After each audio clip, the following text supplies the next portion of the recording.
speaker within 7 days why they have deployed KDF. So the deployment... Yes. The deployment has the backing of the law. Yes. But there are issues of procedure. Is that is the thing, yes. Okay. The issues of procedure, but the deployment is legal. It's legal. Yes, it's but the procedure legal. is the one that is raising issues. Yes, that's understandable. That's understandable. And thanks for clarifying these things for our viewers, because they can get very complicated. Yes. Because this issue is being prosecuted in the political arena and not in the security arena, not in the security space. Yeah.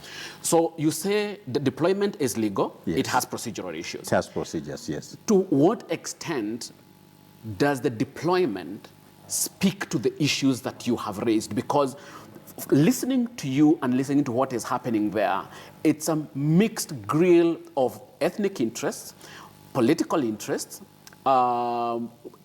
transnational borders and issues. Yes.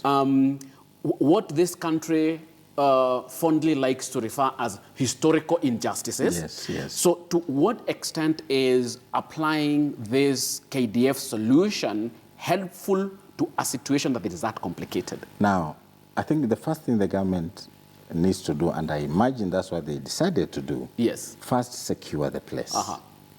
Then deal with the issues. Yes. Now, the good thing about the law is that even when the National Security Council deploys Kenya Defence Forces, the procedures, just as we are talking, the minister must inform Parliament why, that is Ms. Rachel Omamo, must tell Parliament why we are deploying the Defence Forces. She must tell the country for how long KDF will be in Baringo.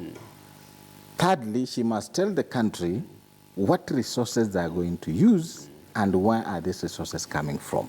Are they from the contingent planning, or is this money coming directly from the exchequer so that they are funded to do that operation? Because in most cases, these kind of operations are not budgeted for.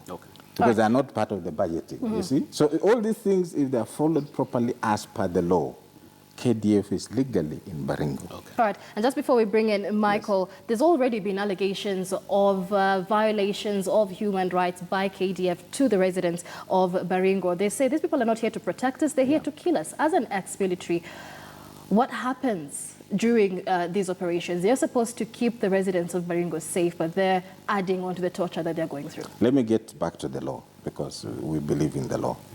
There's something under the KDF Act called the guiding principles for KDF operation. And one of the elements that is written in black and white, human rights violations, is a no-go area. That one is very clear in the law.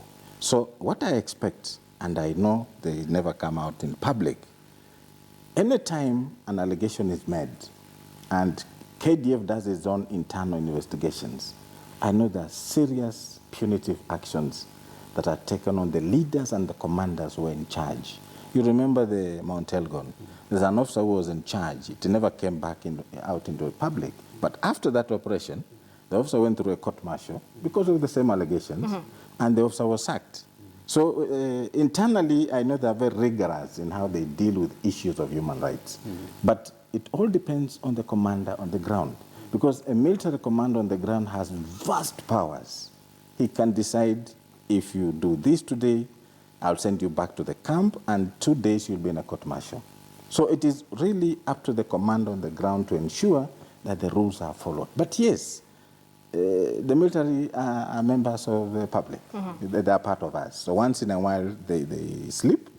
But I know the issues inside the military are so rigorous that if it is proven that an officer was in charge of his men and women did not do his or her work, it is so punitive that it is so